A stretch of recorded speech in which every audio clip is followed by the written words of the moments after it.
may I invite Mr. Ajit Naik? He is the team Yes, head of Pradhan Odisha. He has, after completion of his degree from IIT Kharagpur in 2013, he has been associated with Pradhan.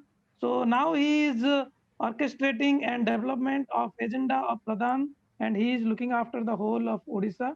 Mr. Ajit Naik, over to you.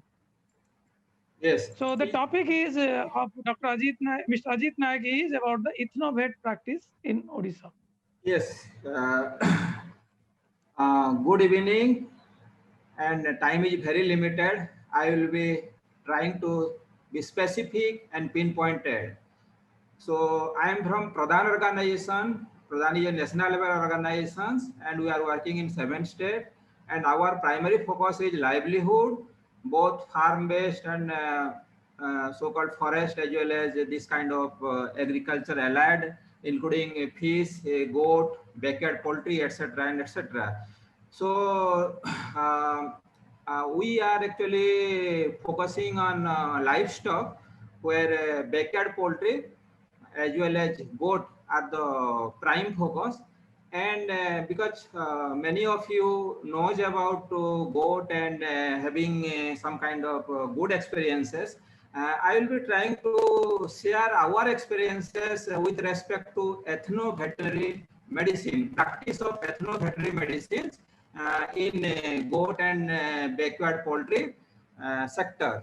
In brief, I will tell about this. And basically, these ethno-veterinary medicines, I think everybody has a sense about it, but I also expect that many of you may not be using it, as we were not using maybe before 2 years. For the last 2 years, with the help of Dr. Balram Sahu, I must take his name in this forum. He is our mentor to this ethno-veterinary practices. So we have been started this, and actually it is actually having a so-called very good results.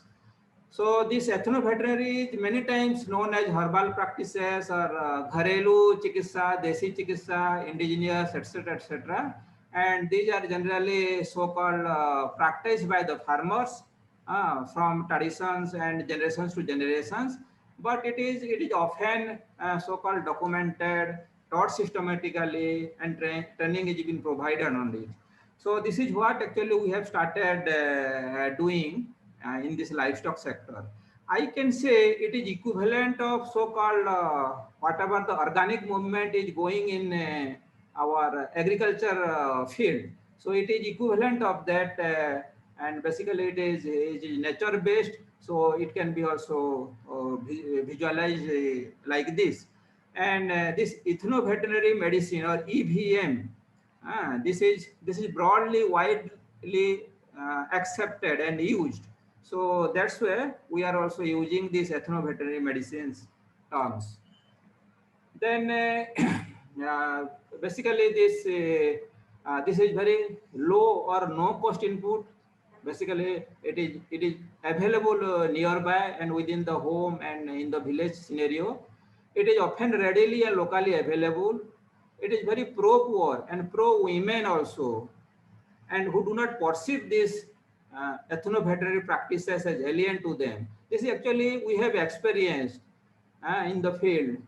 And nowadays that we are talking about organic and this residual effects of various kind of um, antibiotics in our meat products, milk products. So to actually, this is also getting saturated, and this is also an answer. This ethno-veterinary is an also answer to that. And more of in this COVID context, when you are talking, actually it is more and double productive, because now we have started saying that our Prime Minister local is vocal and Atmanirbhar Bharat. So all these things are actually, I see it is very complementing this kind of spirit. And coming to these four dimensions, women, it is pro women, pro poor, livestock are around them, more closely reared. So this is what is able to reach to the poorest in the society. Recently, I could able to also know that there might be also many studies before that, but the NDDBs in particularly this dairy segment, they have done systematic trial at Gujarat, now Sabarkant, and they have come up with this kind of understanding that about 80% of the animal disease can be reduced significantly using ethnoveterinary medicines. They have published also papers on that, and NDDB is aggressively promoting this Pasu Ayurveda and use of ethnoveterinary medicines. So basically now it is also gaining popularity among major players across the country. Then still, I would like to highlight few apprehensions about scalability, usability of this, which are also largely maybe knowing to all of us. Uh, Generally, it is said that all ingredients may not be available at all time and everywhere. It is often not readily available, rather requires time and efforts to prepare. And whether herbal treatment is recommended for curative measures as well, like whenever you actually take some kind of injections or antibiotics and drugs, penicillin, so it stops immediately. But in this case, it may not be like this, but there are many things we have practiced in the field. It is also equally effective as curative measures, and the level of risks associated if not cured by EVM, etc. So these are the few broad assumptions and some kind of apprehensions. Some of them are true, but I would say these are not the actually hindering blocks, rather than these are the facilitating things, because it has reached to almost each and every household. And I would like to again say that our mentor, Dr. Balram Sahu, has been with us for the last 2 to 3 years very systematically. I am just showing his phone numbers, and he is also, I think, present in these sessions. And you may note and you may contact him. He is very cordial and very passionately associated with promoting these ethnoveterinary practices. He was the joint director and recently retired from this government of Odisha position of senior scientist. He has written many books, and he has a Pathe Pathshala, a school on move. So nothing to elaborate it, but many kind of diseases can be controlled through these practices. These are the tobacco leaves, which are actually used for so-called even external deworming and spraying in the sets, so that these termites and other ticks and lice issues are controlled. Similarly, other like karanj tail and this bhelwa seeds. And just this is another, the diarrhea. The diarrhea in animal is a very big issue, and this is one of the proven things. We are also getting feedbacks from the field after practice this Haridra and combinations of this cord. It is highly actually effective in the field. So just to actually have a sense of this, how it does works. And we have to scale up this.